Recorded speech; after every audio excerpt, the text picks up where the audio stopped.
that straight, okay? We don't do crack. We don't do that. Crack is whack.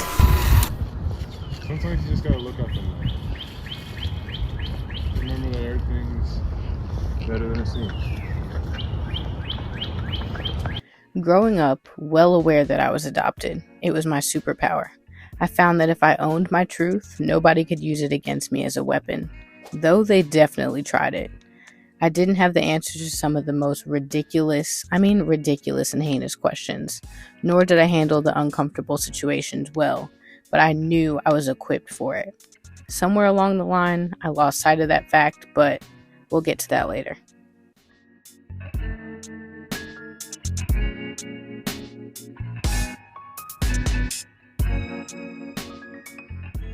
Despite the fact that 1 in 35 children are adopted in the US, more than 100,000 each year, and over 5 million people in the US are adopted, period.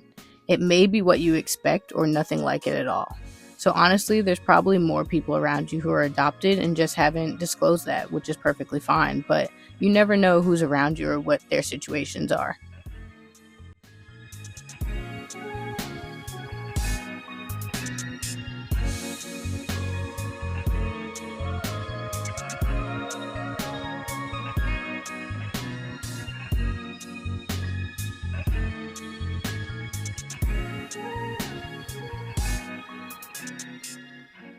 From a very young age, I knew I was what the world saw as different, even if they couldn't quite put their finger on it.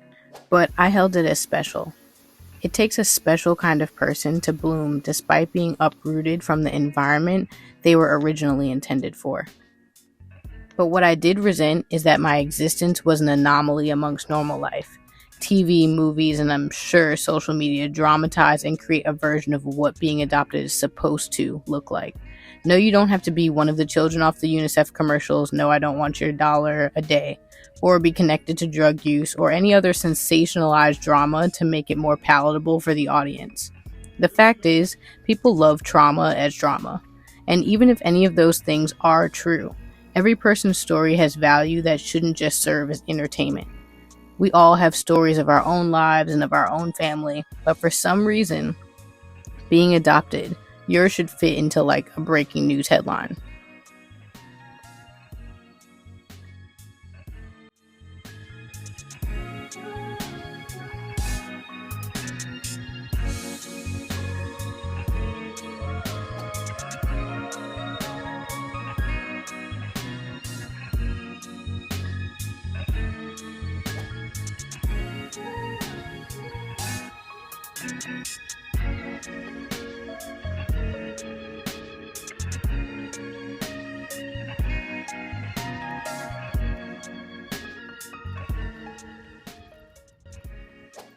If I think about it hard enough, everywhere I turn, there are reminders of my roots, or what I used to look at as a lack thereof.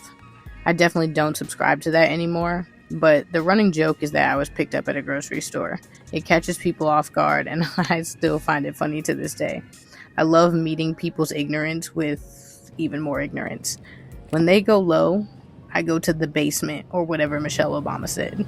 But anyway, family health history questionnaires at the doctors, socially constructed holidays, double take stares when running errands, etc.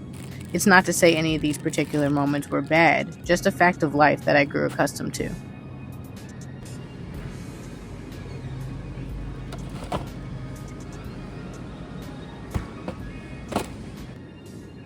There is so much beauty in being raised on the principle that family is what you make it, not just by blood.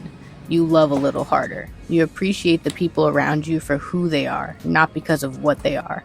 You learn to advocate for yourself quickly and vehemently. You appreciate that your journey isn't perfect, but it's yours and you'll stick with you until the end.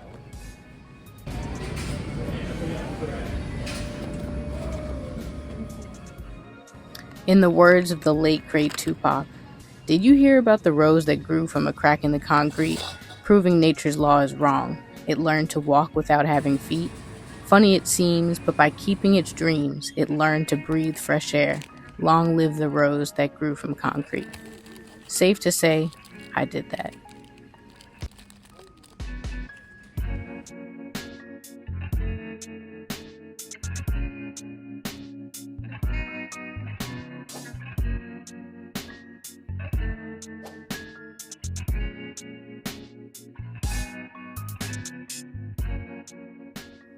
Thank God I grew up in a loving home and family, which I'm eternally grateful for, truly. In my story, I can confidently say adoption did what it was designed to do. I grew up blissfully aware, but unbothered by my own circumstances. But even our strengths and defenses we form to simply survive sometimes need to be painstakingly surrendered to make room for evolution. On the other side, you'll find your cup is full to overflowing. What in the hell? Look at Ruth Chris. Yes, baby.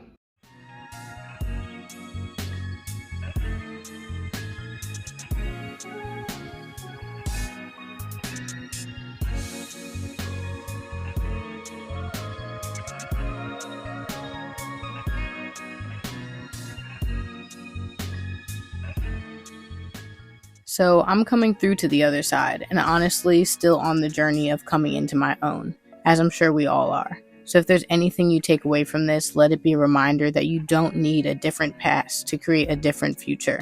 So whatever the catalyst is for your quarter life crisis, because listen, I know us 20-somethings are going through it, okay? Whatever you're working through to become your best self, keep going. Change looks beautiful on you. Remember, you are always on time for your life. Oh, and don't forget, stick around for more of the Quarter Life Crisis Diaries. Like and subscribe. Love you, mean it. Bye.